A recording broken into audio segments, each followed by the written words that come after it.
Mari perhatikan bersama pengumuman dan warta gereja berikut ini untuk menjadi perhatian bagi seluruh jemaat yang hadir dalam kebaktian umum Gereja Baptis Indonesia Cibubur pada hari ini, Minggu 26 Mei 2024.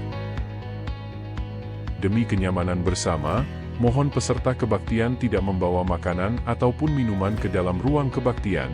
Ini bukan gedung bioskop. Demi kenyamanan bersama, mohon tidak keluar masuk atau lalu lalang di ruang kebaktian saat acara masih berlangsung. Kita bersyukur, acara peringatan ulang tahun ke-34 Gereja Baptis Indonesia Cibubur telah berjalan dengan baik dan lancar pada hari Minggu 19 Mei 2024. Kiranya seluruh jemaat Baptis Cibubur menikmati berkat-berkat Tuhan dalam acara tersebut. Setelah kebaktian Minggu 26 Mei 2024, akan ada rapat anggota gereja untuk membicarakan beberapa pokok bahasan. Mohon anggota gereja untuk tinggal sejenak. Gereja Baptis Indonesia Cibubur memiliki 3 kantong persembahan. Kantong yang berwarna merah untuk persembahan dan persepuluhan, kantong emas untuk pembangunan gedung gereja dan kantong biru untuk TPW Namotrasi. Bagi Bapak, Ibu dan Saudara yang mengikuti kebaktian secara online, dapat memberikan persembahan atau persepuluhan melalui transfer ke nomor rekening BCA atas nama Krisnawati 8770859027 yang akan dilaporkan di WhatsApp grup gereja. Jika ada kesalahan penulisan nomor dan nominal, dapat memberitahukan ke gembala sidang untuk dikoreksi. Data kehadiran kegiatan gereja minggu lalu di Gereja Baptis Indonesia Cibubur. Kegiatan jam doa, Rabu 15 Mei 2024. Hadir di gedung gereja, 36 orang. Hadir secara online, 26 orang. Kegiatan KPW Cibubur, Jumat 17 Mei 2024, di rumah Bapak Edi Sulistiono, dihadiri 25 orang. Kegiatan Persekutuan Wanita Baptis Indonesia Cibubur, Sabtu 18 Mei 2024, dihadiri sebanyak 18 orang. Kegiatan sekolah minggu pada hari Minggu 19 Mei 2024, dihadiri oleh 66 orang. Kegiatan kebaktian umum dan perayaan HUT ke-34 GBI Cibubur, dihadiri oleh 104 orang. Data kehadiran kegiatan gereja minggu lalu di TPW Namotrasi. Kegiatan jam doa, Kamis 16 Mei 2024, dihadiri sebanyak 15 orang. Persekutuan KPW Namotrasi, 17 Mei 2024, dihadiri 12 orang. Persekutuan Kaum Muda Baptis Namotrasi, 18 Mei 2024, dihadiri 5 orang. Kegiatan sekolah minggu pada hari Minggu 19 Mei 2024, dihadiri oleh 30 orang. Kegiatan kebaktian anak, dihadiri 18 orang. Kegiatan kebaktian minggu, dihadiri sebanyak 40 orang. Petugas kebaktian hari ini. Pembawa acara, Ibu Tini Widayati. Pemain musik, Saudara William, Saudara Rafael, Bapak Thompson, dan Saudara Damasaka. Operator slide, Saudari Dian Putri. Operator OBS, Bapak Bagias Yurian. Operator sound system, Bapak Purnomo. Petugas persembahan, Bapak Dandung Murdianto dan Ibu Rahayu Sulistiowati. Penerima tamu, Bapak Suroso dan Ibu Sri Windarti. Petugas keamanan, Saudara Boy Adilkan Zai. Mohon menyiapkan diri para petugas untuk kegiatan gereja minggu depan. Petugas jam doa, Rabu 29 Mei 2024. Renungan, Bapak Simon Daniel. Pembawa acara, Bapak Edi Sulistiono. Pemain musik Saudara Aaron Kristo. Operator sound system, Bapak Herman. Operator slide, Saudara Ahalel Joshua. Operator OBS, Bapak Sony Ondang. Petugas pembukaan sekolah minggu, 2 Juni 2024. Pembawa acara, Ibu Lina. Pemain musik, Saudara Damasaka. Petugas kebaktian, Minggu 2 Juni 2024. Pembawa acara, Bapak Bagias Yurian. Singer, Ibu Lydia Kristianingsih dan Saudara Boy Adilkan Zai. Pemain musik, Saudara Zevanya Tristan dan Saudari Valentina Rahel. Operator slide, Saudari Violeta Arianti. Operator OBS, Saudara Antoni Halim. Operator Sound System, Bapak Edi Sulistiono. Petugas persembahan, Ibu Tursini dan Ibu Tini Widayati. Penerima tamu, Ibu Ike dan Ibu Wiwi. Petugas keamanan, Bapak Sujud Prasetyo. Yang berbahagia di minggu ini. Selamat ulang tahun kepada Saudara Sopater Siringoringo, tanggal 27 Mei. Dan Saudari Venesia Kristi Amorgea, tanggal 30 Mei. Demikian pengumuman dan warta gereja minggu ini. Selamat beribadah, Tuhan Yesus memberkati.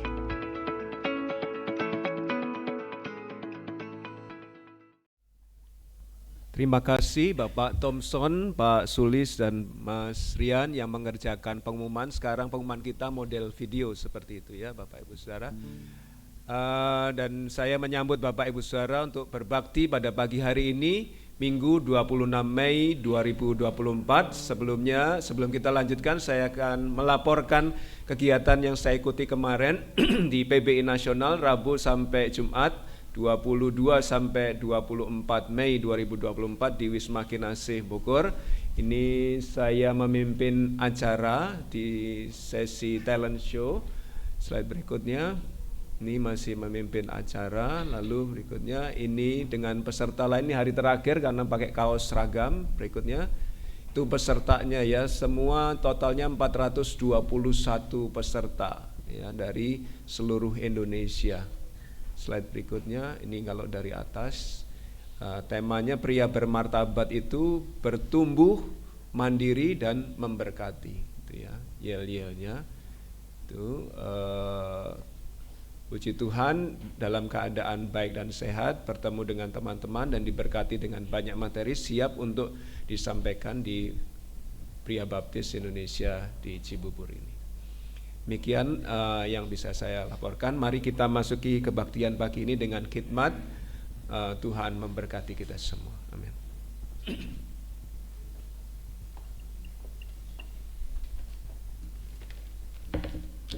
Selamat pagi Bapak Ibu yang terkasih dalam Tuhan Yesus. Saya lihat wajah yang sumringah karena kemarin habis long weekend ya. Pasti banyak yang berlibur. Saya di sini agak grogi karena sendiri, yang biasanya ada singer, tapi Tuhan akan memberkati kita semua, kiranya ibadah kita boleh berjalan dengan lancar.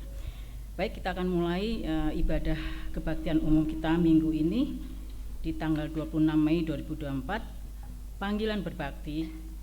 Ya Tuhan, kasih-Mu sampai ke langit, setia-Mu sampai ke awan.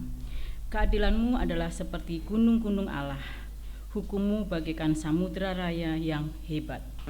Manusia dan hewan Kau selamatkan ya Tuhan. Betapa berharganya kasih setia-Mu ya Allah.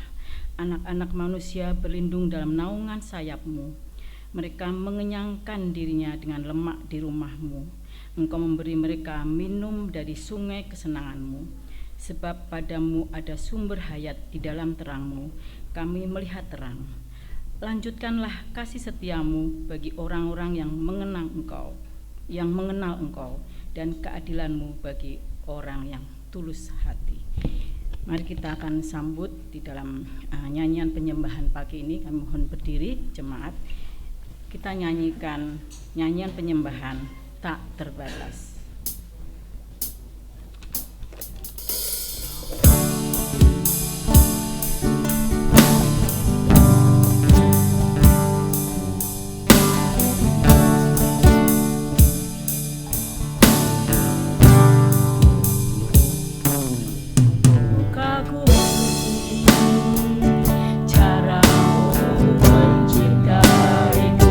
Kau ada di cerita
ku kagumi caramu mencintaiku. Kau ada di cerita proses hidupku, di titik terendahku kau hadir untuk mengangkatku. Ku tahu kau tak menyerah akan hidupku.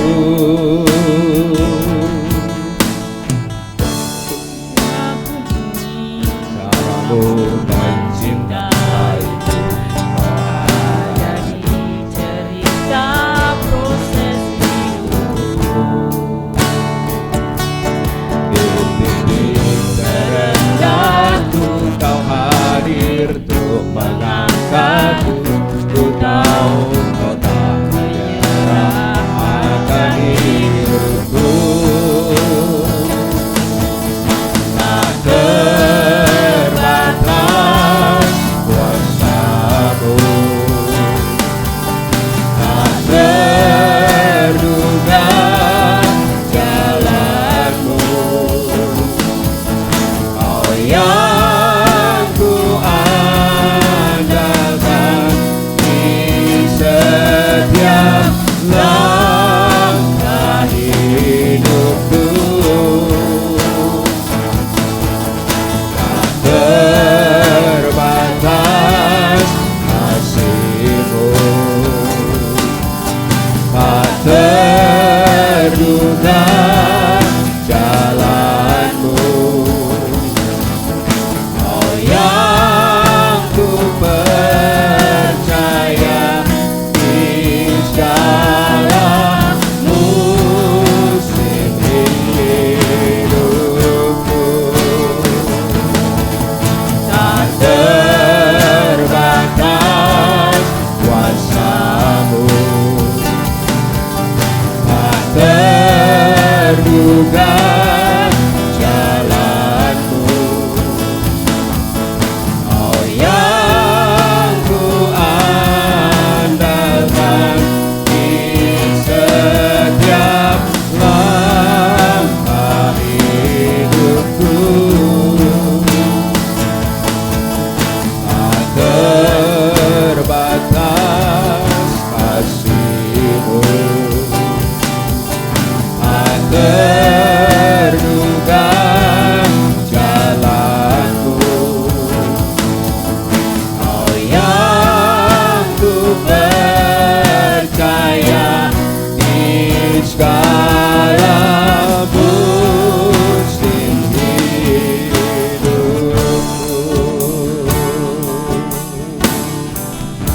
Mari kita berdoa.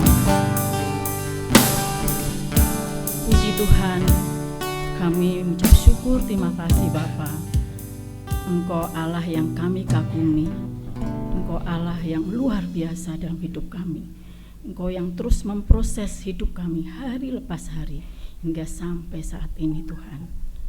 Sungguh Bapa, di pagi hari ini kami boleh mengucap syukur dengan pujian kami dalam ibadah kami, kiranya boleh harum di hadapan-Mu. Kami menyerahkan Tuhan dalam ibadah kini dari awal sampai akhir dalam pimpinan penyertaan Tuhan. Kau hadir dan ada dalam ruangan ini Bapa. Dan kami menyerahkan Pendeta Aryo Basuki yang akan menyampaikan firman-Mu, boleh menjadi firman yang kuat di dalam hidup kami untuk melangkah di dalam Tuhan, memproses hidup kami. Kami juga berdoa untuk saudara-saudara kami yang masih dalam perjalanan, Tuhan menyertai hingga sampai di tempat ini dengan keadaan baik dan selamat. Terima kasih Tuhan, kami menyerahkan semua ini dalam tangan kasih, penyertaan, pemeliharaan Tuhan dalam ibadah kami, ucapan syukur kami, nyanyian pujian kami. Di dalam nama-Mu kami ucap syukur, terima kasih Bapa. Amin.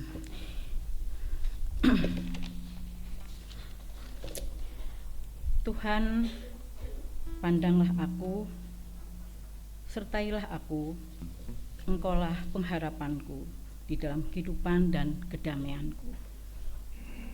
Penuhi pikiran, tubuh, dan jiwaku dengan hadirat-Mu. Aku bersyukur atas karya-Mu dalam hidupku waktu demi waktu. Engkau begitu baik kepadaku, penuhi aku dengan terang di hidup-Mu. karena firman-Mu adalah menjadi pelita bagi hidupku dan janji-Mu adalah jalanku. Mari kita memuji Tuhan dengan semangat, dengan sukacita, dengan nyanyian kesaksian iman. Ku kan terbang.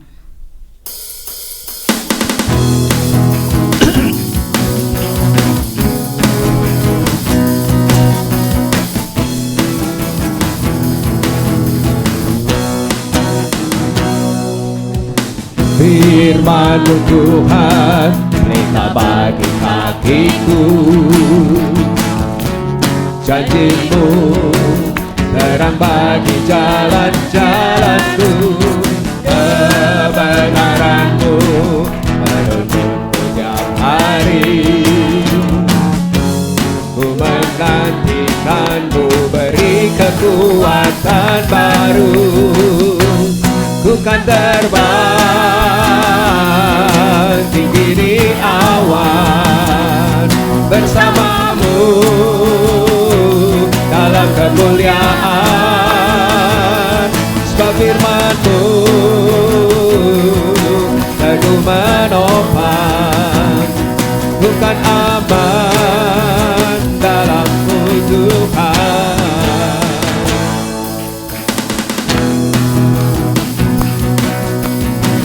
Sukacita, mari kita menyanyikan nyanyian tak terbatas.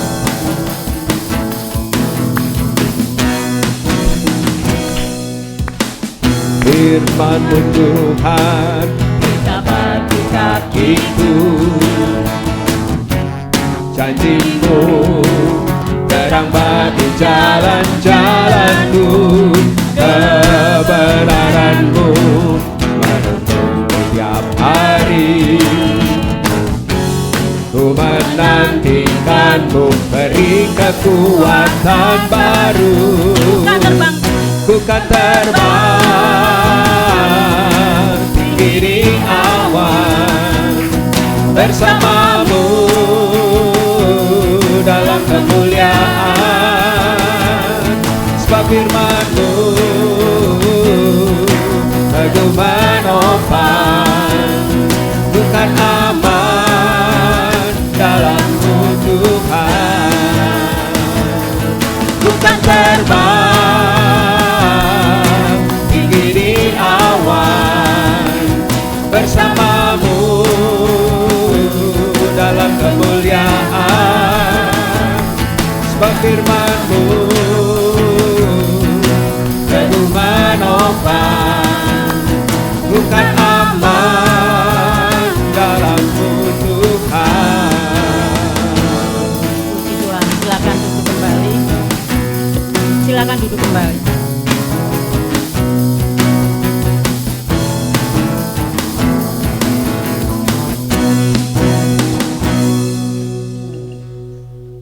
Pembacaan Alkitab yang terambil dari Yohanes 17 ayat 1 sampai 5. Kita akan membacakan silih berganti. Saya akan membacakan ayat yang ganjil. Demikianlah kata Yesus. Lalu ia menengadah ke langit dan berkata, Bapa, telah tiba saatnya, permuliakanlah anakmu, supaya anakmu mempermuliakan engkau. Sama seperti Engkau telah memberikan kepadanya kuasa atas segala yang hidup, demikian pula ia akan memberikan hidup yang kekal kepada semua yang telah Engkau berikan kepadanya. Inilah hidup yang kekal itu, yaitu bahwa mereka mengenal Engkau satu-satunya yang benar, satu-satunya Allah yang benar, dan mengenal Yesus Kristus yang telah Engkau utus. Aku telah mempermuliakan Engkau di bumi dengan jalan menyelesaikan pekerjaan yang Kau berikan kepadaku untuk melakukannya. Oleh sebab itu, ya Bapa, permuliakanlah aku padamu sendiri dengan kemuliaan yang kumiliki di hadirat-Mu sebelum dunia ada. Kita akan nyanyikan nyanyian kesaksian iman dari Ingat Akan Nama Yesus. Kita akan berganti karena ada 4 bait. Yang pertama kaum bapak-bapak, bait kedua kaum ibu, bait ketiga pemuda, dan yang keempat kita bersama-sama. Untuk ref kita bersama-sama. Ingat akan nama Yesus.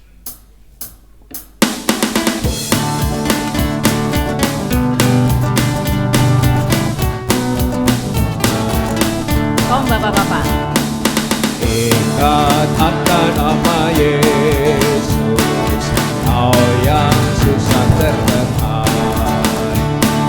Nama itu menghiburmu dan memberi kesukaan.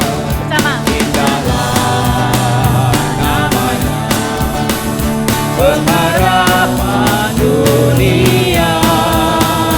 Indahlah namanya, sukacita yang bahar. Ibu-ibu. Ingat akan nama Yesus, bagai pisau yang teguh. Bila datang pencobaan, nama Yesus. Indahlah namanya, pengharapan dunia. Indahlah namanya, sukacita yang bakar. Pemuda-pemudi.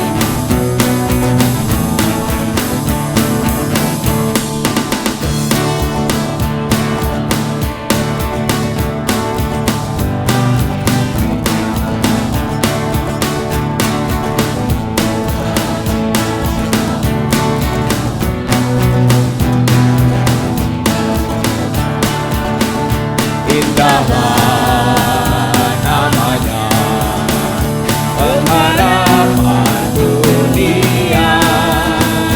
Indahlah namanya, sukacita yang bakar. Bersama-sama.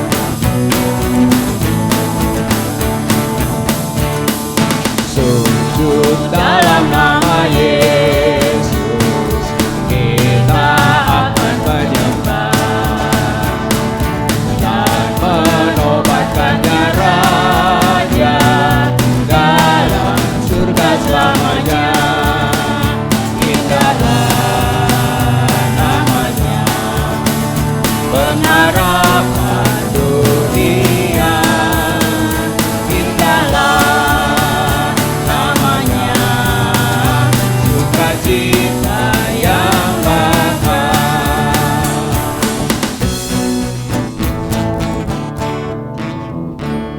Tiba saatnya kita akan mengembalikan berkat melalui persembahan perpuluhan pada pagi hari ini.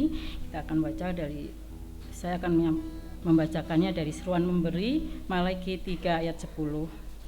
Bawalah seluruh persembahan persepuluhan itu ke dalam rumah perbendaharaan, supaya ada persediaan makanan di rumahku, dan ujilah aku, firman Tuhan semesta alam.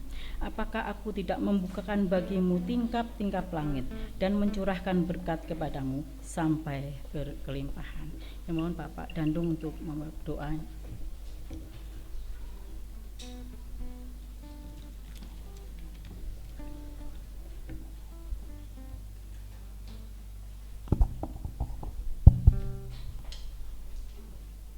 Mari kita berdoa.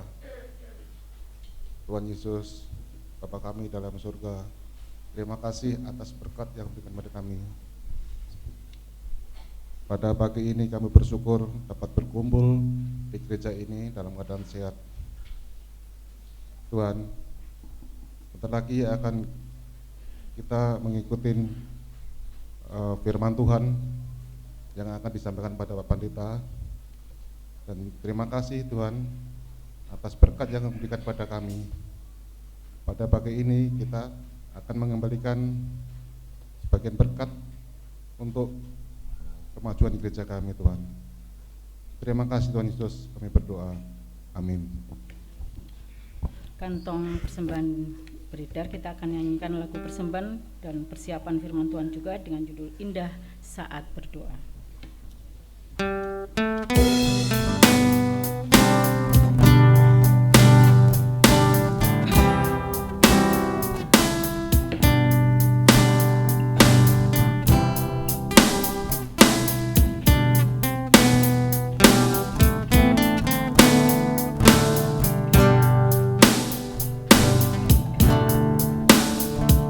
Indah saat berdoa.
jiwa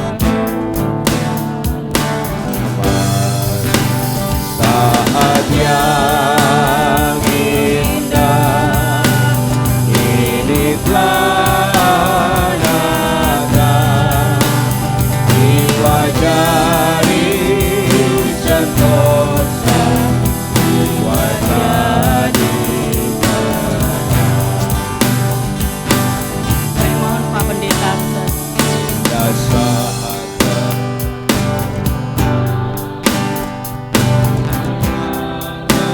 tergoda menyerahkan dirinya kepada Bapa, Yesus akan menghibur dan memberi kekuatan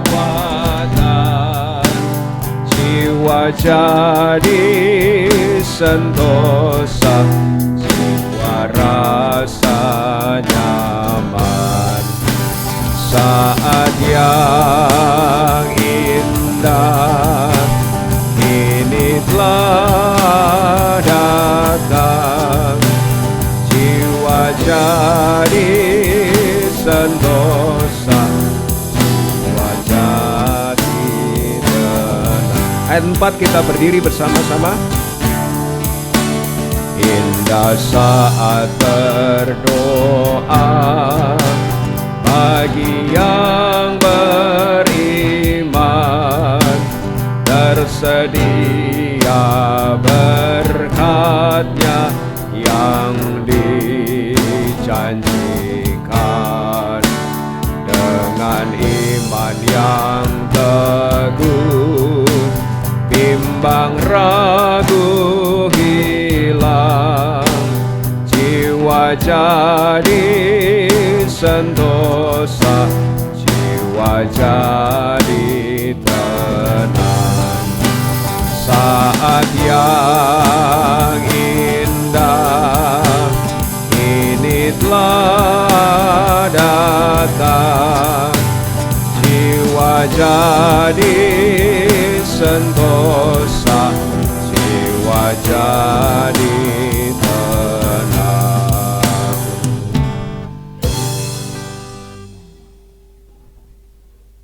Bapa yang baik, Bapa yang begitu mengasihi kami, terima kasih Engkau telah menyelamatkan kami oleh pengorbanan Yesus Kristus. Terima kasih bahwa setelah kami diselamatkan, Engkau tidak meninggalkan kami di dunia ini, tapi Engkau mengirimkan Roh Kudus-Mu untuk mendampingi, menyertai kami. Bahkan Engkau memberi kami sarana prasarana untuk kami berdoa, sehingga melalui doa itu kami merasakan hubungan yang dekat dengan Allah Bapa. Kami merasakan perlindungan penyertaan Tuhan, sehingga jiwa kami rasa nyaman, jiwa kami jadi tenang. Pagi ini kami akan bersama-sama belajar firman Tuhan tentang doa Yesus.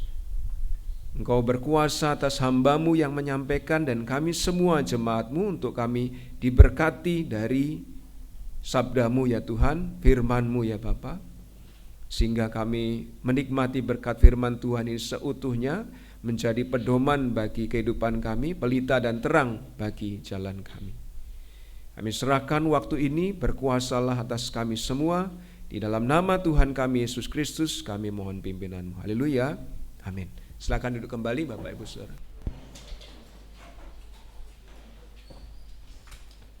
Sebagaimana yang kita ketahui Bapak Ibu Saudara, belajar tidak saja dengan duduk di bangku pendidikan formal, di kelas, di kampus, ya, tidak saja dari situasi itu ya, tetapi bisa juga kita belajar dari pengalaman hidup. Nah, salah satu pembicara di Pria Baptis Nasional kemarin adalah pemilik Taman Safari, Bapak Tony Sumampau. Beliau mulai dengan keluarganya punya sirkus ya, atau mengusahakan sirkus begitu di Jakarta, saya lupa daerah mana. Tapi kemudian punya hewan-hewan yang dipelihara, lalu kemudian melatih hewan-hewan itu supaya juga ikut tampil di dalam sirkusnya. Tapi zaman itu kata beliau tidak ada Google atau tidak ada YouTube yang seperti zaman sekarang untuk belajar gimana sih cara ngelatih anjing, cara ngelatih gajah, cara ngelatih harimau dan sebagainya. Tapi dia dibantu oleh ayahnya, dibantu oleh orang tuanya, untuk sudah latih aja sebisa kamu. Nanti kita belajar dari, oh kok ini nggak bisa-bisa ya, berarti kita ganti cara melatihnya. Oh kok cara ini nggak bisa-bisa. Nah, belajar tidak saja dari bangku pendidikan formal, tapi ternyata dalam situasi beliau adalah belajar itu dengan mencoba, terus kalau nggak berhasil ganti cara, mencoba, nggak berhasil ganti cara lagi.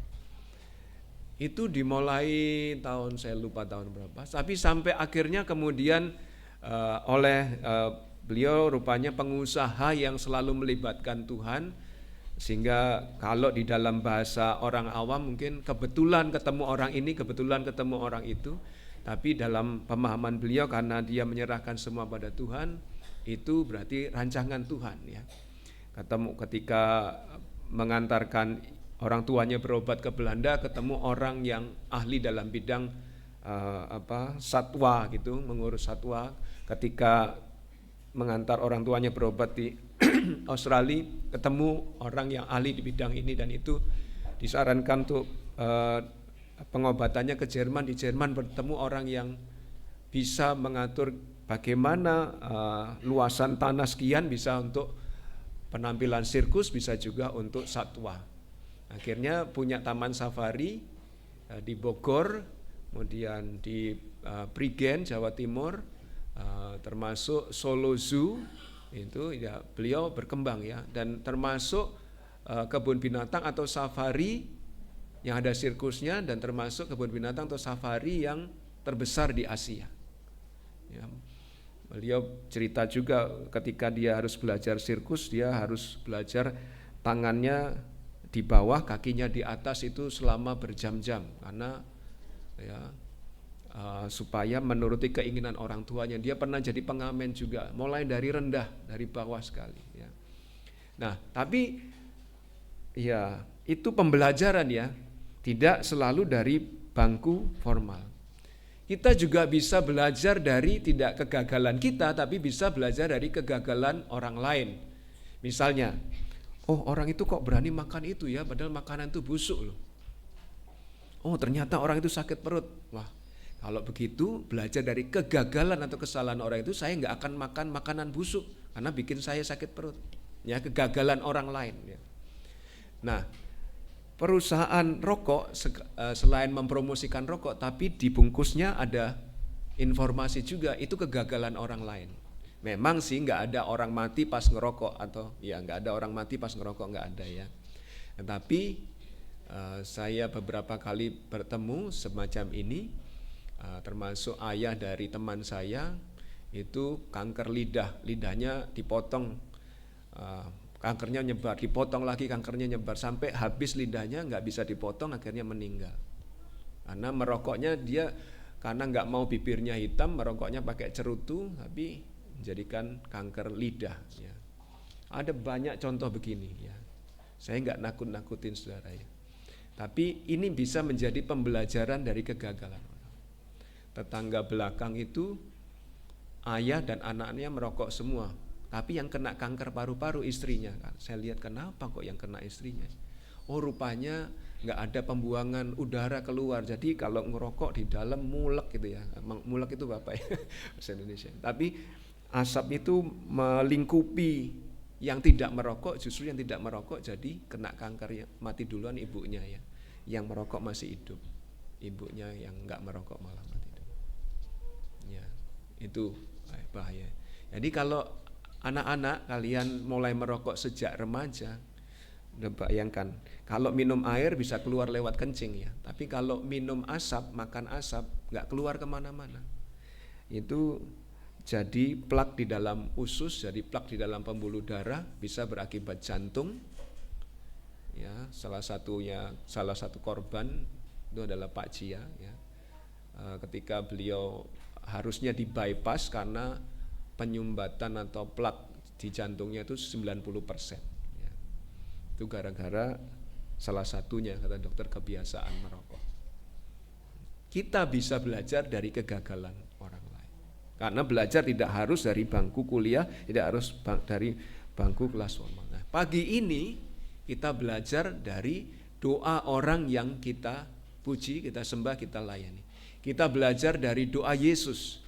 Kalau perbuatan Yesus begitu kita kagumi, maka doa Yesus pantas kita selidiki, kita teliti, kita pelajari, kita cermati untuk dapat pelajaran apa yang dapat kita ambil dari doa Yesus. Doa Yesus yang kita baca di Yohanes 17 ayat 1 sampai 5 ini bukan doa yang di Getsemani, tapi doa masih di ruang atas. Meskipun sudah tidak ada Yudas karena Yudas sudah pergi untuk urusannya menjual Yesus, tapi Yesus bersama 11 murid lainnya ada di situ dan dia berdoa dan doanya bersuara sehingga murid-murid mendengar, termasuk Yohanes yang menulis Injil ini mendengar apa doa Yesus, dan kemudian dicatatnya di dalam Injil Yohanes pasal 17. Nah, pelajaran apa saja yang dapat kita ambil dari doa Yesus kepada Allah Bapa? Yang pertama, mari kita lihat slide berikutnya. Bahwa Yesus punya tujuan hidup untuk memuliakan Allah Bapa. Yesus itu Tuhan, ya. Kita percaya akan itu meskipun orang di luar sana tidak percaya kan. Tapi kita percaya bahwa Yesus adalah Tuhan. Terbukti di dalam Alkitab, dia mampu melakukan mukjizat yang tidak dapat dilakukan oleh manusia manapun. Sampai sekarang nggak ada yang bisa meniru bahwa dia membangkitkan orang yang sudah mati 4 hari hidup kembali. Mukjizat lain yang ada, tidak ada manusia lain yang sanggup melakukannya. Ya, itu membuktikan bahwa dia Tuhan. Meskipun dia Tuhan, meskipun dia sanggup melakukan mukjizat, nggak ada dari muridnya yang bertanya atau guru tolong ajari kami supaya bikin mukjizat. Ya.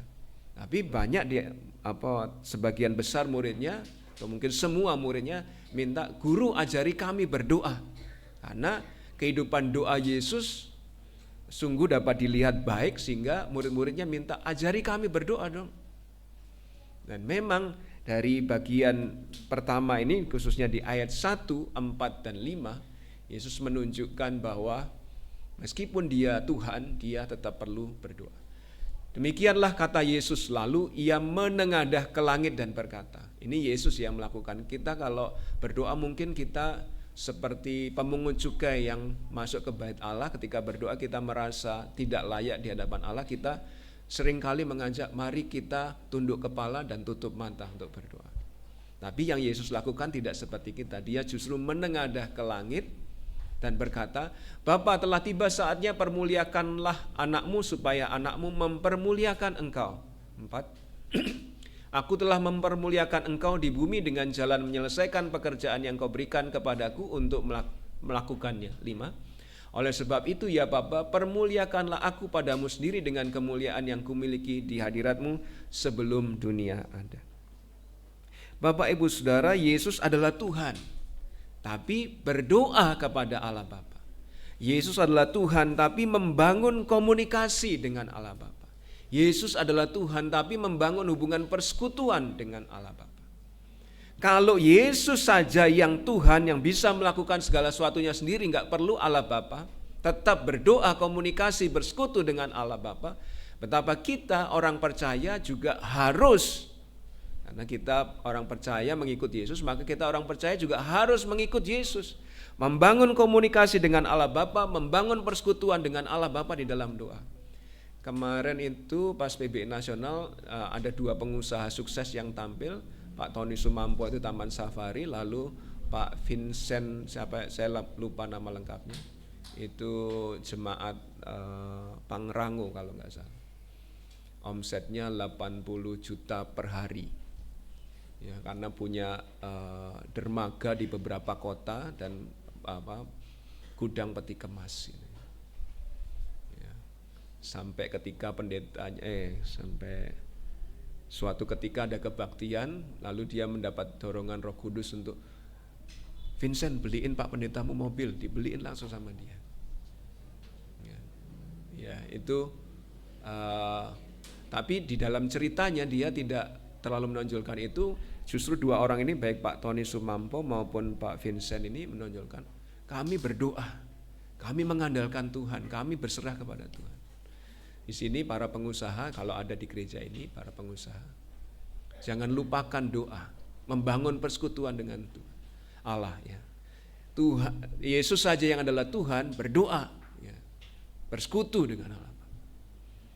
Jangan karena pengusaha lalu banyak urusan dan banyak kerjaan, saudara mengabaikan doa atau tidak mau berdoa, seolah-olah nggak butuh Allah. Yesus saja yang Tuhan berdoa. Para pengusaha Kristen yang sukses, suksesnya karena mengandalkan Tuhan di dalam doa. Maka kita pun orang percaya, kita semua ya perlu berdoa ya. Nah, di dalam bagian itu ada frase-frase dikatakan yang berikutnya, telah tiba saatnya ya. Telah tiba saat ini menunjuk pada waktu bagi Yesus untuk menjalani salib, karena di bagian-bagian sebelumnya belum waktunya Yesus ditangkap, belum waktunya Yesus disalibkan, belum waktunya. Dan begitu di Yohanes pasal 12, Yesus didatangi orang dari orang Yunani datang kepada Yesus. Yesus berkata, kini tiba saatnya anak manusia dimuliakan. Ya, Yesus artinya tiba saatnya bagi Yesus untuk menjalani salib. Nah, penderitaan salib berarti sudah direncanakan, karena Yesus sudah di bagian-bagian berikutnya dibilang belum saatnya sampai Yesus ditangkap aja nggak berhasil oleh orang Yahudi pemimpin agama. Tapi ketika Yesus ngomong tiba saatnya, itu hari menjelang Yesus tertangkap di Getsemani, atau sengaja membiarkan dirinya ditangkap dan menjalani peristiwa salib. Berarti penderitaan salib ini memang direncanakan. Salib bukan kecelakaan, tetapi rencana Allah untuk keselamatan manusia. Harus ada yang dikorbankan supaya manusia bisa selamat. Slide berikutnya. Dan di frase berikutnya adalah, telah tiba saatnya permuliakanlah anakmu. Bahwa tiba saatnya bagi Yesus untuk dipaku di kayu salib, diangkat tinggi seperti orang yang dimuliakan karena diangkat tinggi. Tapi dimuliakan itu dalam konteks dia menderita di kayu salib, mati. Dan dari situ dia membawa keselamatan bagi setiap orang yang percaya kepada. Sehingga kalau Bapak Ibu Saudara, kita dimuliakan. Kadang-kadang kita berpikiran, wah saya dimuliakan. Kalau dimuliakan itu berarti kaya, sukses, tenar dan sebagainya. Tapi dalam konteks Yesus, kemuliaan tidak selalu berarti yang baik-baik, yang enak-enak, yang nyaman-nyaman ya. Slide berikutnya, kemuliaan justru bagi Yesus adalah penderitaan ya, karena di Yohanes 3, 14, 15, dan sama seperti Musa meninggikan ular di padang gurun, demikian juga anak manusia harus ditinggikan bukan dalam rangka popularitas, bukan dalam rangka terkenal, menjadi nyaman dan sebagainya. Ditinggikan ini dalam rangka menjadi kurban bagi orang berdosa, supaya orang berdosa yang percaya kepada Yesus beroleh hidup yang kekal ya. Slide berikutnya. Sehingga kemuliaan Bapak Ibu Saudara tidak identik dengan terkenal, kaya raya, bebas masalah. Kemuliaan bisa jadi berupa penderitaan yang membawa kita kepada kebanggaan. Coba Bapak Ibu Saudara ngobrol dengan orang-orang yang sepuh gitu. Pasti yang diceritakan, wah zamanku biyen. Ya menderitanya, termasuk kisah sukses Pak Tony Sumampo yang diceritakan mulainya dari menderita dulu. Dan justru ketika menderita lalu sekarang menjadi sukses, itu ada unsur kebanggaan.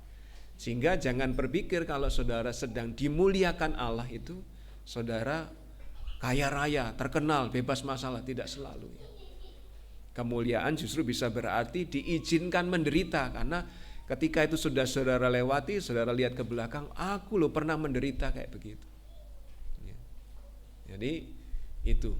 Tapi tidak berhenti sampai di situ. Frase berikutnya, supaya anakmu mempermuliakan engkau. Salib itu ngeri, dan Yesus sangat menderita. Dari jam 12 sampai jam 3 baru meninggal, dan itu dalam kondisi kepanasan, darah menguncur, luka nggak diobati dan lain sebagainya. Belum lagi diejek-ejek secara mental, kena dan lain sebagainya. Tapi justru dari peristiwa salib itu Allah dimuliakan, karena orang jadi melihat, wah Allah itu sungguh mengasihi kita ya orang berdosa, sampai dia mengorbankan anaknya supaya menggantikan tempat kita orang berdosa. Kasihnya ditinggikan, keadilannya ditegakkan. Manusia yang berdosa, maka yang jadi korban harus manusia bukan hewan. Keadilannya ditegakkan, kebenarannya ditegakkan. Ya. Kalau orang berdosa ya harus membayar tuntutan hukum atas dosa itu, dan diwakili oleh Yesus. Sehingga kasihnya ditinggikan, kebenaran keadilannya ditegakkan, itu semua. Termasuk janjinya atau nubuatnya digenapi. Nanti aku akan mengutus seorang yang akan menjadi pertolongan, keselamatan bagi kalian. Nah ternyata itu digenapi ya, sudah dinubuatkan para nabi. Kalau sampai tidak digenapi, artinya sampai Yesus tidak mati menggantikan tempat orang berdosa, orang bisa berkata, Allah cuma ngomong aja gak ada buktinya. Tapi dengan Yesus mati di kayu salib, Allah justru dimuliakan karena janjinya, nubuatnya digenapi ya. Sehingga memang Yesus menderita, tetapi Allah dimuliakan. Dan ini memang tujuan Yesus. Slide berikutnya. Bagaimana cara Yesus memuliakan? Di ayat 4 tadi sudah kita baca, dengan jalan menyelesaikan pekerjaan yang diberikan Allah Bapa untuk dikerjakan Yesus. Apa pekerjaan itu? Ya jadi manusia supaya bisa mati menjalani kayu salib, menjadi kurban bagi manusia yang berdosa. Dan itu sudah dikerjakan Yesus, diselesaikan Yesus. Dan ketika dia berdoa, demikianlah kata Yesus, lalu ia menghadap ke langit dan berkata, Bapa, telah tiba saatnya, permuliakanlah anakmu supaya anakmu mempermuliakan engkau. Dengan jalan menyelesaikan tugasnya itu untuk mati di kayu salib. Ya. Bapak Ibu Saudara, ini tujuan Yesus. Ketika dia berdoa, dia permuliakanlah aku ya Allah, supaya aku kemudian mempermuliakan engkau. Jadi tujuan Yesus adalah memuliakan Allah Bapa. Kalau dia menderita supaya Bapa dimuliakan. Kalau dia menjalani salib supaya Bapa dimuliakan. Enggak apa-apa saya menderita, yang penting Bapa dimuliakan. Jadi ini menjadi pelajaran pertama yang kita ambil, bahwa di dalam hidup kita, kalau Yesus saja tujuan hidupnya memuliakan Allah Bapa, maka kita pun harus demikian. Slide berikutnya. Sekarang jiwaku terharu, dan apakah yang akan kukatakan? Bapa, selamatkanlah aku dari saat ini. Apakah Yesus berdoa itu, Bapa tolong hindarkan salib ini dari aku? Tidak. Tidak. Ya, Yesus tidak meminta dia dihindarkan dari itu. Sebab untuk itulah aku datang ke dalam saat ini. Sengaja Yesus datang menjadi manusia supaya bisa datang ke saat itu, saat dia disalib.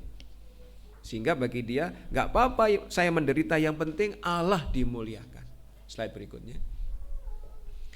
Jika Yesus yang adalah Tuhan punya tujuan untuk memuliakan Allah Bapa, maka orang percaya, kita pengikut Yesus pun harus mengarahkan hidup kita untuk memuliakan Allah Bapa, meskipun mungkin kadang kita perlu menderita. Ya. Wah capek Tuhan, tapi ini untuk kemuliaan Tuhan, ya sudahlah saya berangkat, saya kerjakan. Wah ini kerjaan belum selesai, tapi untuk kemuliaan Tuhan, ya sudahlah. Wah kemarin sudah nyumbang, Pak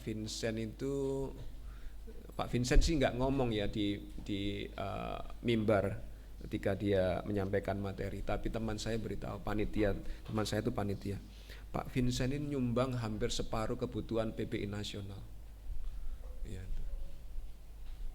Dia merasa diberkati lalu memberkati PPI nasional.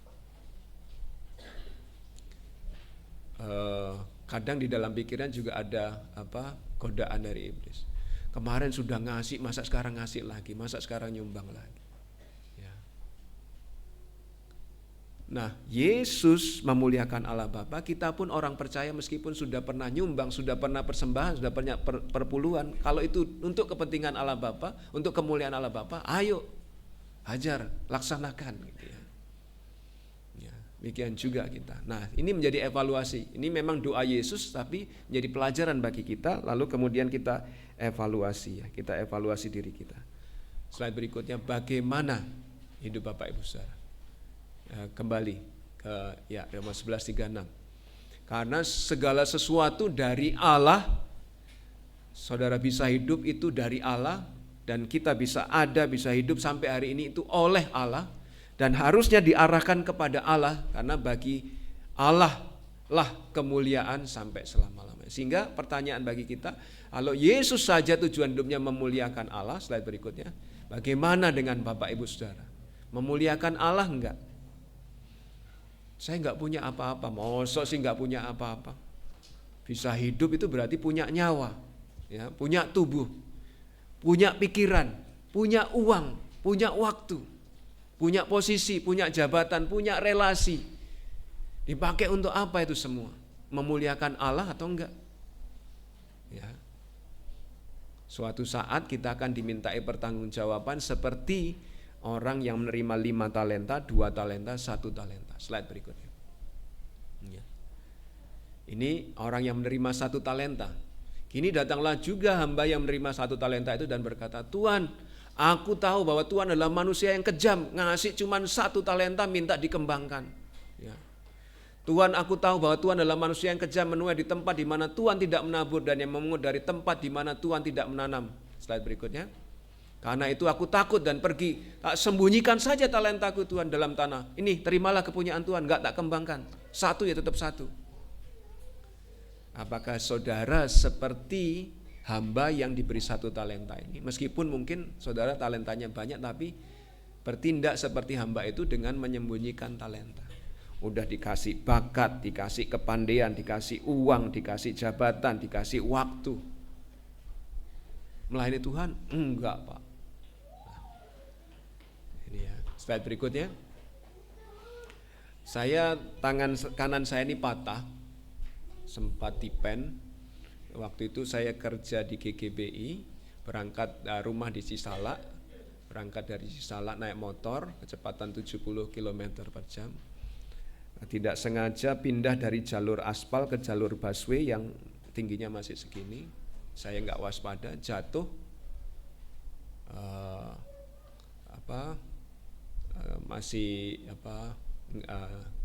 sadar lah ya, nggak pingsan. Kemudian ditolong orang yang ada di situ, dibangunkan motornya. Saya juga pegang motor, mau starter, pegang gas ya, mau starter begini. Kretek, kesakitan banget kok bunyi. Lalu terus saya, wah ini kayaknya patah ini. Saya belum buka pakai jaket tuh. Lalu saya nelpon Pak Andreas Tukiran, teman sekantor.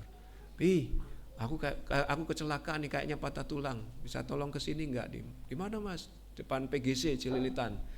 Pak Tukiran yang sudah hampir sampai ke kantor balik lagi bawa taksi. Saya diantar ke rumah sakit Polri, dibuka jaketnya, tulangnya keluar gini. Waduh. Tapi kok bisa begitu? Padahal saya mengendarai normal-normal aja. Beberapa hari sebelumnya, ketika saya pikir beberapa hari sebelumnya, saya diminta WBI Mekarsari. Pak Aryo tolong bantu main musik ya untuk ngiringi WBI. Saya alasan, saudara. Enggak lah, saya ada keperluan lain. Sebenarnya saya nggak ada keperluan lain, tapi saya alasan karena nggak mau ngiringi WBI. Maksud cowok ngiringi WBI, emang nggak ada yang lain.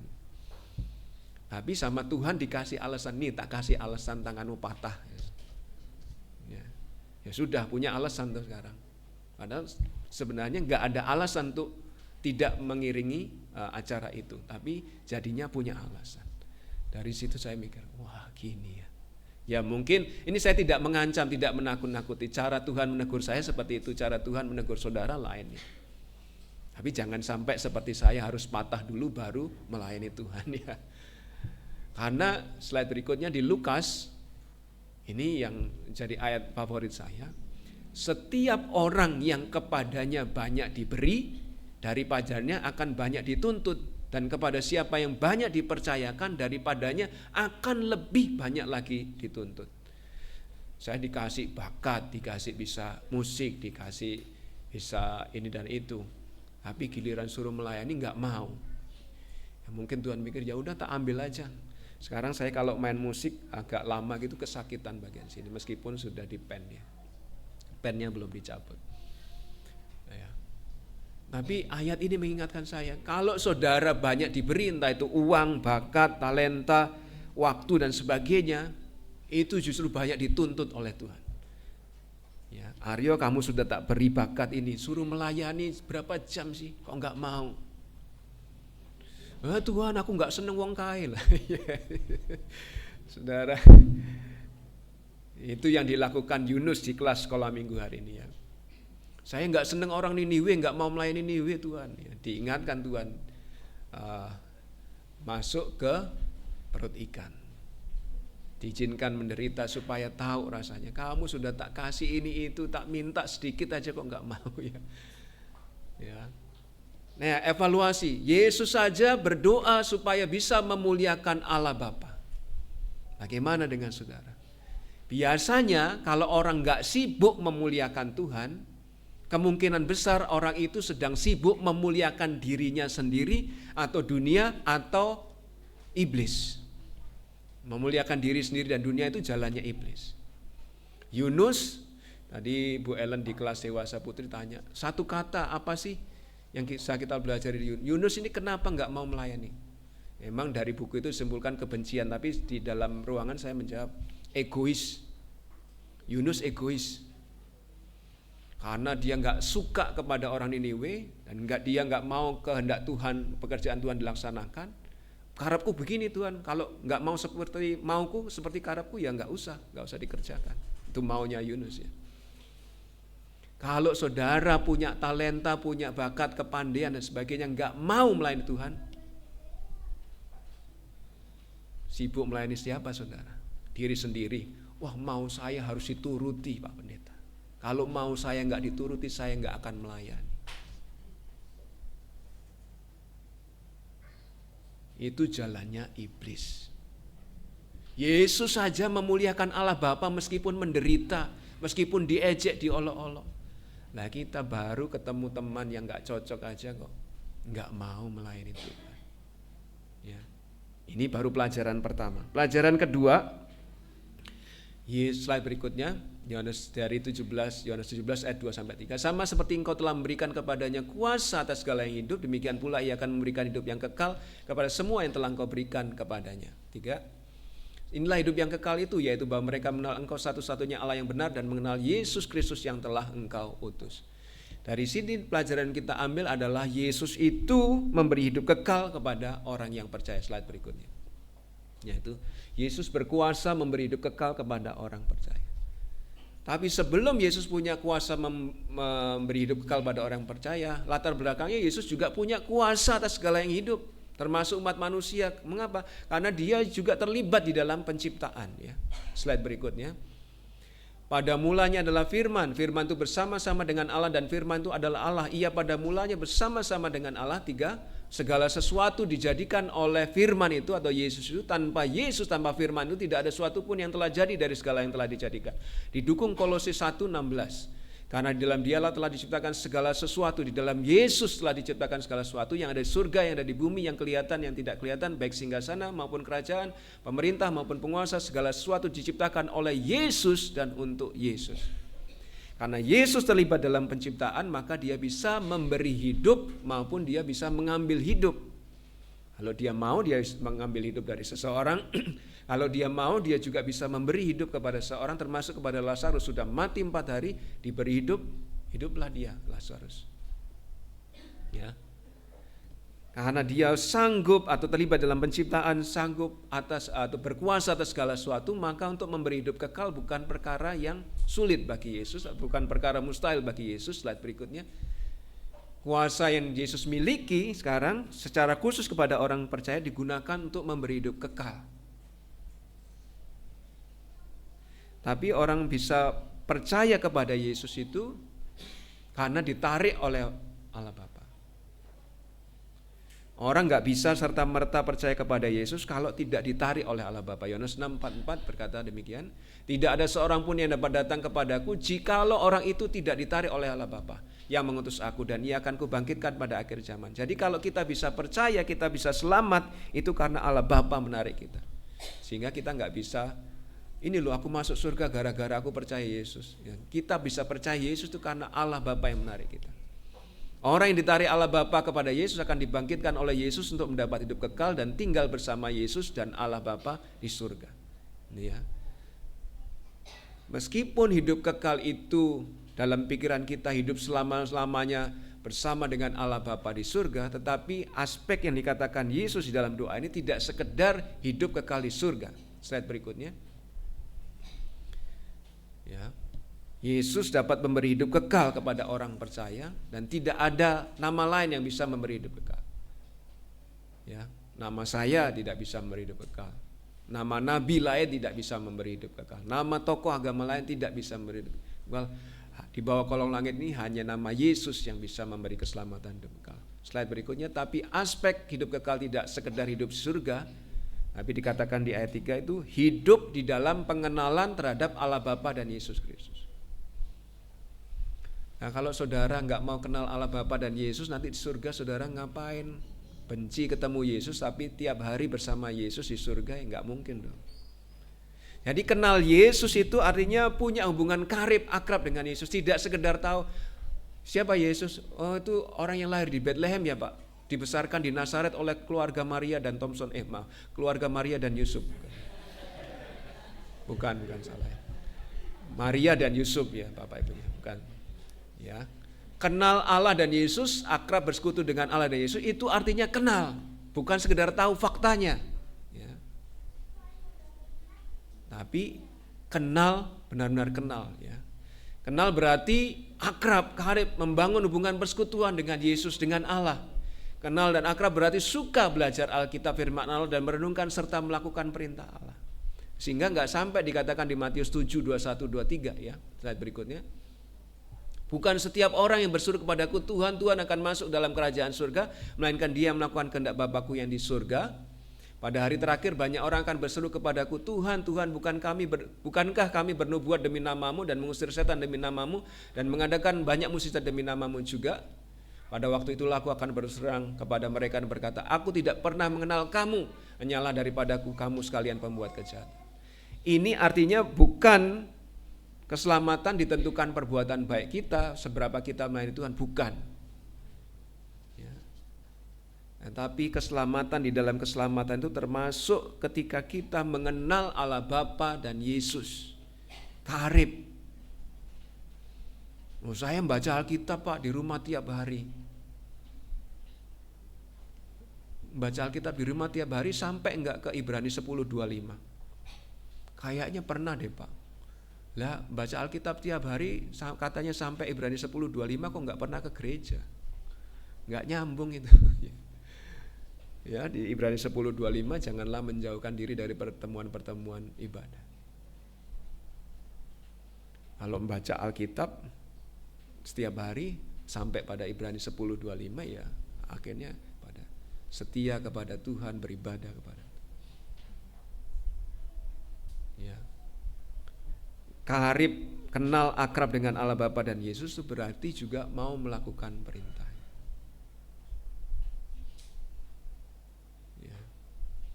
Nggak akan menjadi orang yang memberontak kepada Allah. Slide berikutnya. Jadi Bapak Ibu Saudara, dari doa Yesus baru 2 pelajaran yang kita terima itu muliakan Allah Bapa.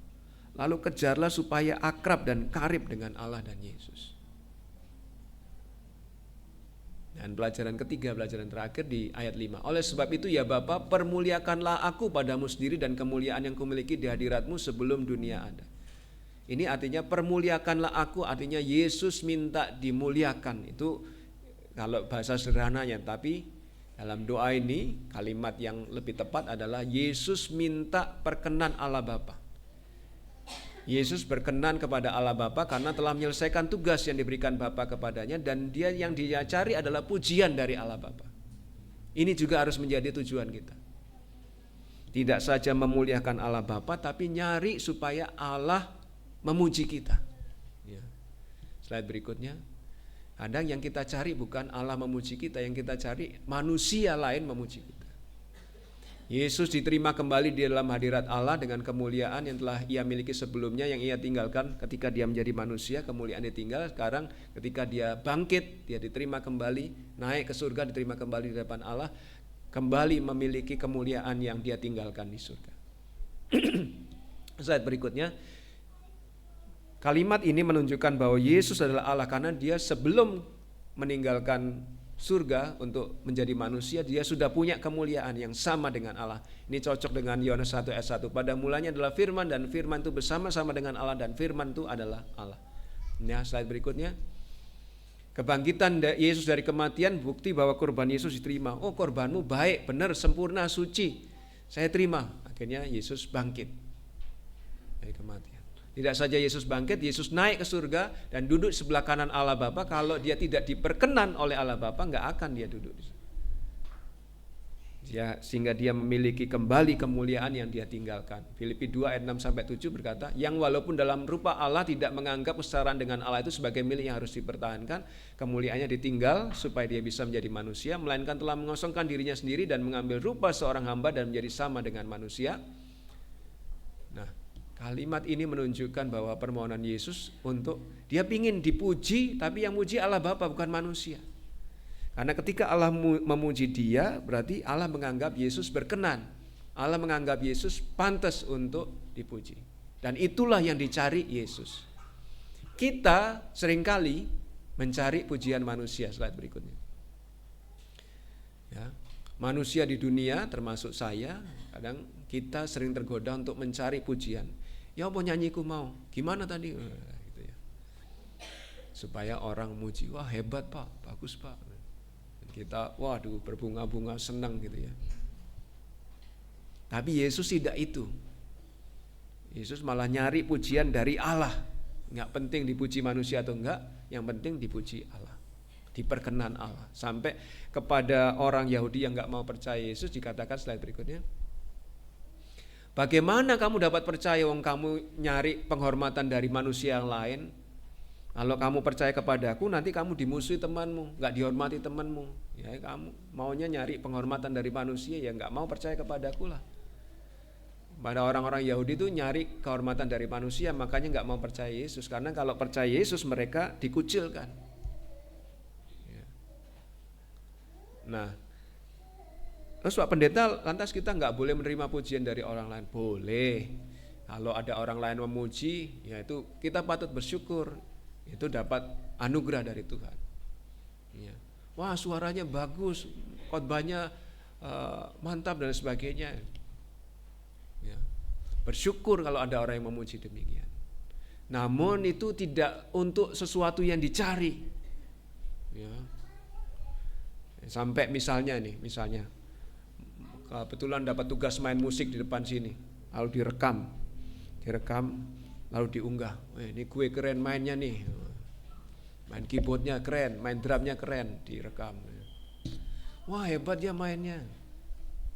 Ya bukan nggak boleh ngerekam, boleh. Tapi tujuannya apa? Nyari kemuliaan, nyari pujian untuk diri sendiri. Sampai nggak konsen yang nyanyinya, malah konsen ngerekam dirinya sendiri supaya bisa diunggah.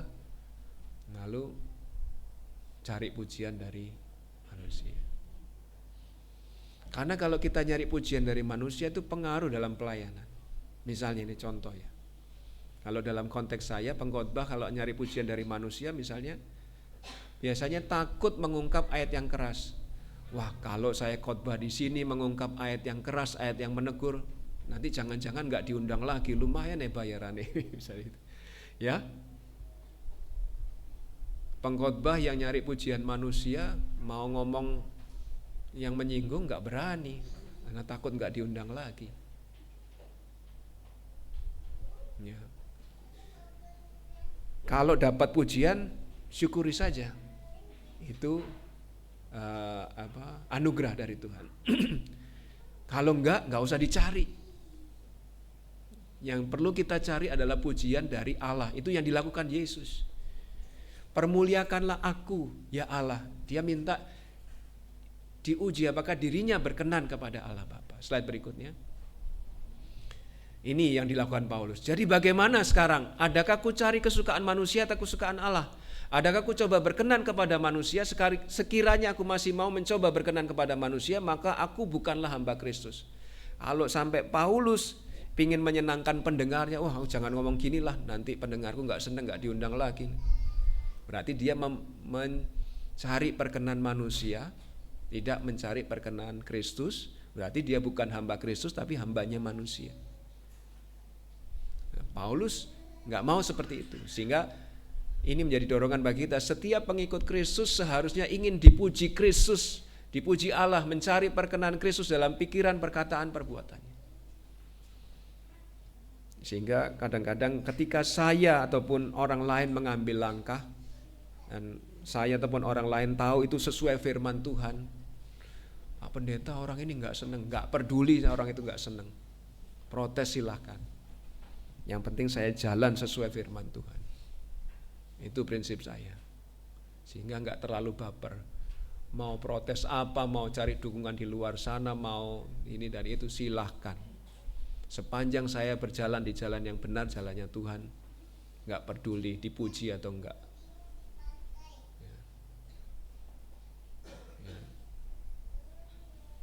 Nah, setiap pengikut Kristus harusnya tahan banting. Oh, yang penting kamu benar jalan di jalan Tuhan. Orang mau komentar, nyari dukungan, memusuhi kamu, silakan, nggak apa-apa. Tahan aja, di dalam Kristus benar. Pasti dilindungi Kristus. Slide berikutnya. Ini loh yang kita cari, bukan hamba yang terima 1 talenta lalu talenta yang disembunyikan, tapi kita cari yang hamba terima 5 talenta dan 2 talenta. Kepada orang itu karena talentanya dikembangkan jadi 10, satunya jadi 4, maka kata tuannya kepada hamba itu, baik sekali perbuatanmu itu, hei hambaku yang baik dan setia. Engkau telah setia dalam perkara kecil meskipun dimusuhi banyak orang. Aku akan memberikan kepadamu tanggung jawab dalam perkara besar. Masuklah dan turutlah dalam kebahagiaan Tuhan. Ini yang kita cari. Dipuji Tuhan, baik sekali perbuatan. Meskipun kamu yang kamu layani gak cocok sama kamu gak cocok sama dia, kamu tetap setia melayani. Ini yang kita cari. Baik sekali perbuatanmu, hei hambaku yang baik dan setia, gak peduli tantangannya, kamu tetap setia melayani. Ini yang kita cari. Ya, retreat tahun berapa itu kita belajar menjadi manusia yang tangguh. Jadi manusia yang tangguh sudah sampai diadakan retreat, giliran balik pelayanan disenggol sedikit, dikritik sedikit, mundur. Alah, apa ini? Katanya jadi orang tangguh, disenggol kok jadi hancur, itu mau apa? Ini loh tangguh, sampai Tuhan ngomong baik sekali perbuatan. Orang lihat pelayanan kita, jerih lelah kita, bagus. Gak lihat pun gak apa-apa. Tuhan tahu kok, lihat. Dan ini yang kita kejar. Slide berikutnya. Sehingga coba tanya, apa yang sedang Bapak Ibu Saudara lakukan? Apakah sesuatu yang diperkenan Allah atau enggak? Ya, saya ngobrol sama anak saya, Pak, emang di Lampung kita pernah ada oposisi? Kayaknya enggak sih, tapi mungkin ada ya, cuman enggak terus terang ke Papa. Tapi bukannya gitu tuh selalu ada di tiap gereja. Oh iya, di tiap gereja selalu ada oposisi. Orang nyari-nyari salahnya pendeta banyak, ada. Nyari salah-salahnya gereja ada. Nggak cukup ngomong satu orang, ngomong ke yang lain, cari pokoknya salahnya di mana. Apakah itu diperkenan Allah atau enggak sih? Tanya coba kepada diri sendiri.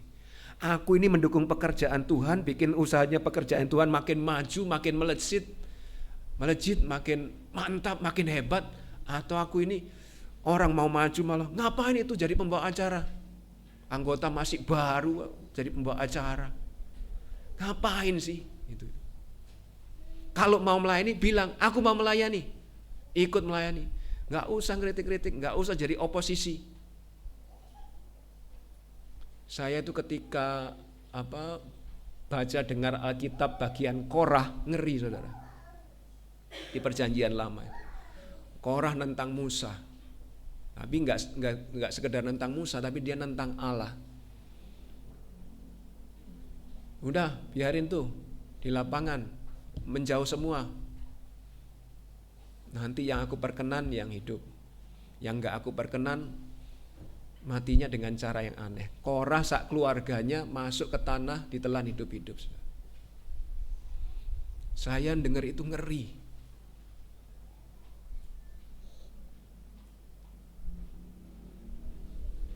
Ya memang zaman sekarang belum pernah ada orang Kristen yang mati seperti Ananias Safira ya. Tapi kalau Tuhan mau bisa. Ini bukan ngancam ya. Tapi mengajak kita evaluasi. Yang kamu lakukan itu diperkenan Allah, mendukung pekerjaan Allah atau menghambat. Ayo gerak maju bersama. Jangan cari masalah-masalah terus. Bikin harusnya maju nggak maju-maju. Kalau disuruh depan ya jalan. Jangan mandek nyerimpeti. Kalau di tengah dukunglah. Kalau di belakang support. Jangan taruh depan yang ngerepoti, taruh tengah ngerepoti, taruh belakang ngerepoti. Mau jadi apa? Apakah yang saudara perbuat diperkenan Allah? Evaluasi deh. Kalau pingin berperan oleh baik. Bukan nggak ada di gereja, harusnya nggak boleh ada partai oposisi.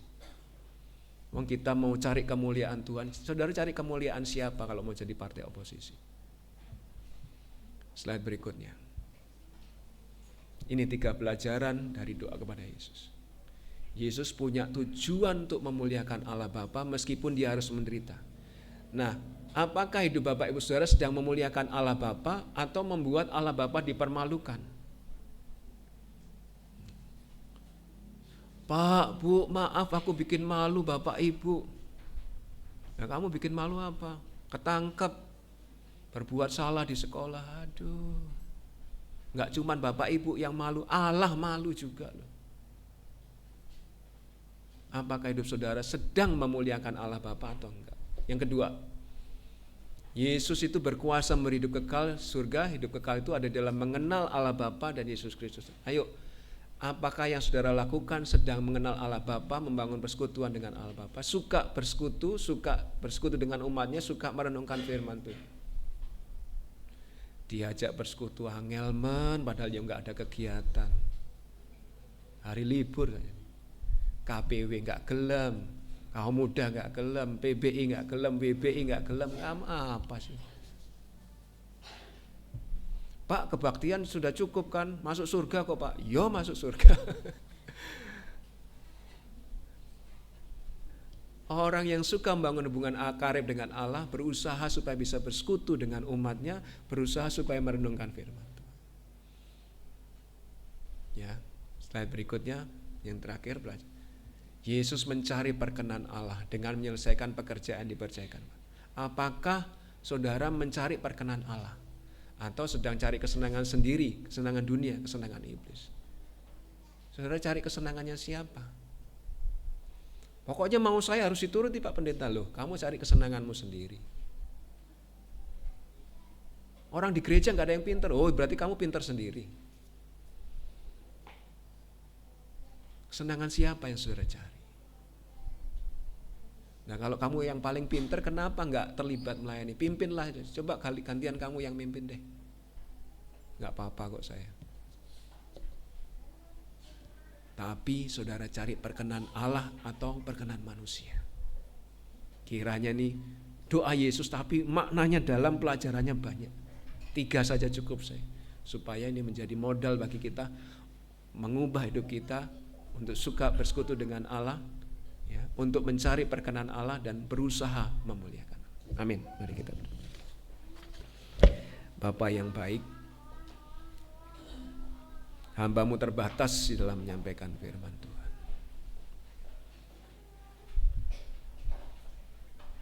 Hamba-Mu mungkin menyampaikan dengan cara yang kurang tepat.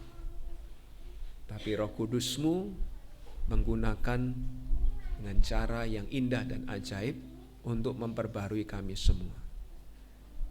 Dari doa Yesus ini kami didorong untuk memuliakan Allah. Dari doa Yesus ini kami didorong untuk rajin bersekutu dengan Allah dan umat Allah. Dari doa Yesus ini kami didorong untuk mencari perkenan Allah, bukan manusia. Tolonglah kalau hidup kami tidak sesuai dengan Allah, ubahlah. Perbarui kami. Jadikan kami sesuai doa Yesus.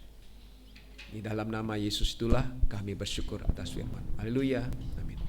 Mari kita berdiri, kita merespon kebenaran firman Tuhan ini dengan menyanyi lagu Bejana-Mu.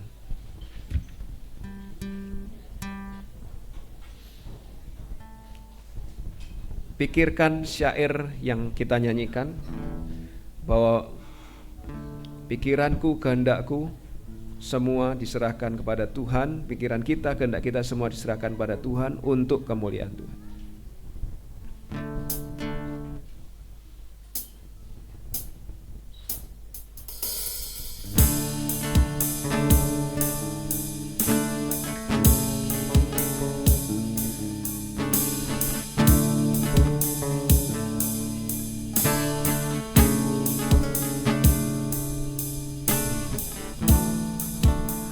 Kekuatan di jiwaku, ketenangan batinku, ada dalam hadirat-Mu, ku menyembah-Mu.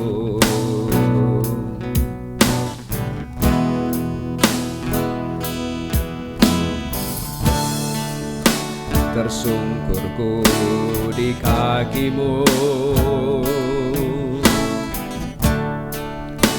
rasakan hadirat-Mu.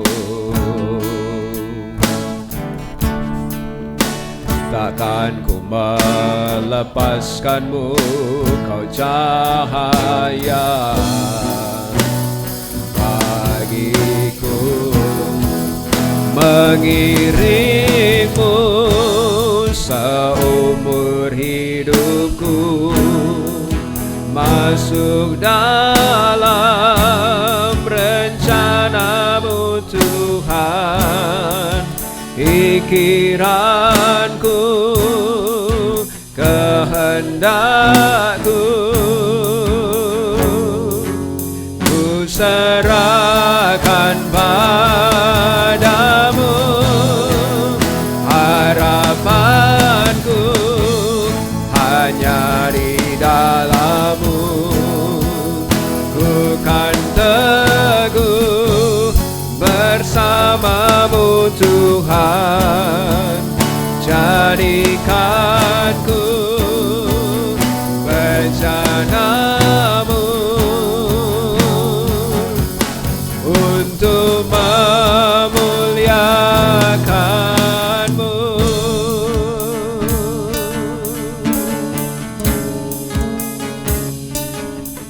Sekali lagi kita nyanyikan. Kekuatan di jiwaku, ketenangan batinku, ada dalam hadirat-Mu, ku menyembah-Mu.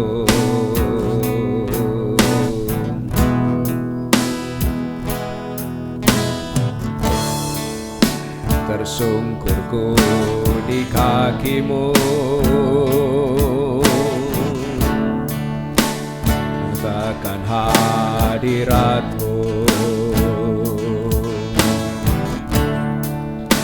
Takkan ku melepaskan-Mu, Kau cahaya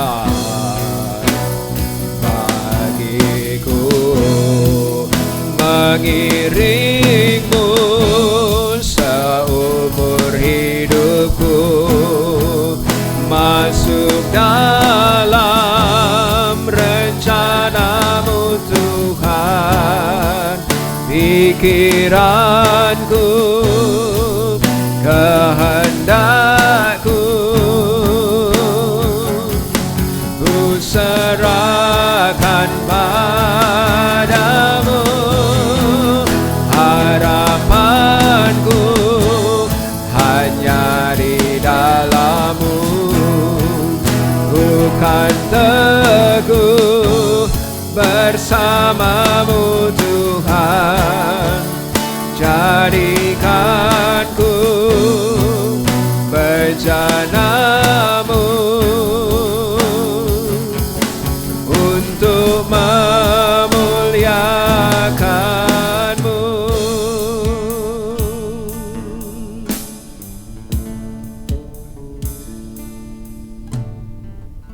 Inilah doa kami Tuhan.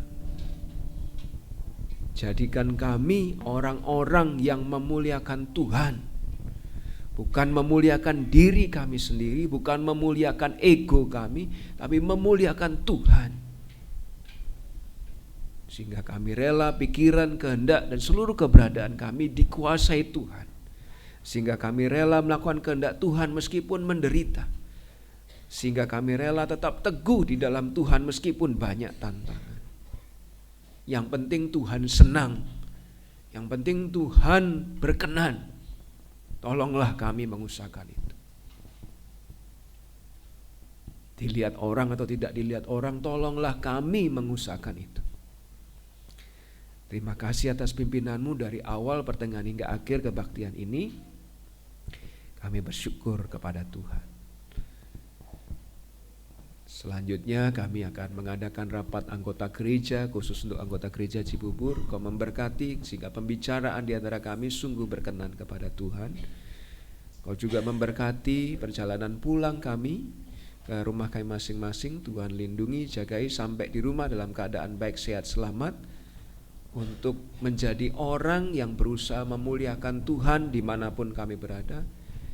Di rumah, di tempat kerja, di sekolah, dimanapun kami berada. Perkataan kami, perbuatan kami, pikiran kami memuliakan Tuhan, membuat Tuhan senang dan berkenan atas hidup kami. Berkatilah jemaatmu di dalam usaha pekerjaannya. Izinkan mereka mengalami banyak rezeki dari Tuhan. Tapi mampukan mereka juga untuk bekerja keras. Tolonglah jemaatmu dalam keluarganya harmonis, rukun, saling mengampuni, saling mengasihi, saling menopang. Tolonglah anak cucu jemaatmu dalam studinya supaya berhasil meraih cita-cita mereka. Juga dalam pasangan hidup supaya mendapat pasangan hidup yang mengasihi Tuhan Yesus. Demikian berkati setiap pribadi untuk mengalami berkat dari Tuhan, rezeki dari Tuhan. Untuk semakin mengasihi Tuhan dan dapat menjadi berkat bagi sesamanya. Berkatilah jemaatmu satu persatu. Kami ingin menjadi gereja yang bertumbuh, diberkati dan menjadi berkat. Bertumbuh itu perlu proses dan tidak mudah. Tapi tolonglah kami bertumbuh bersama-sama jadi lebih baik, lebih berkenan di hadapan Tuhan. Terima kasih ya Tuhan, kami bersyukur atas pimpinan. Saudaraku yang terkasih, hamba-Mu ini berdoa ya Tuhan untuk jemaat-Mu, kiranya Engkau mencurahkan berkat-Mu atas jemaat. Kiranya kasih yang dari Allah Bapa, anugerah yang dari Yesus Kristus, hadirat persekutuan di dalam Roh Kudus menyertai Bapak Ibu Saudara semuanya mulai saat ini sampai Maranatha Tuhan Yesus datang menjemput orang percaya. Di dalam nama Yesus yang penuh kuasa, kami bersyukur dan berdoa. Haleluya. Amin. Doa nikmat. Rahmat Tuhan Yesus Kristus, kasih Bapa di surga, dan karunia Roh Kudus kiranya tetap serta.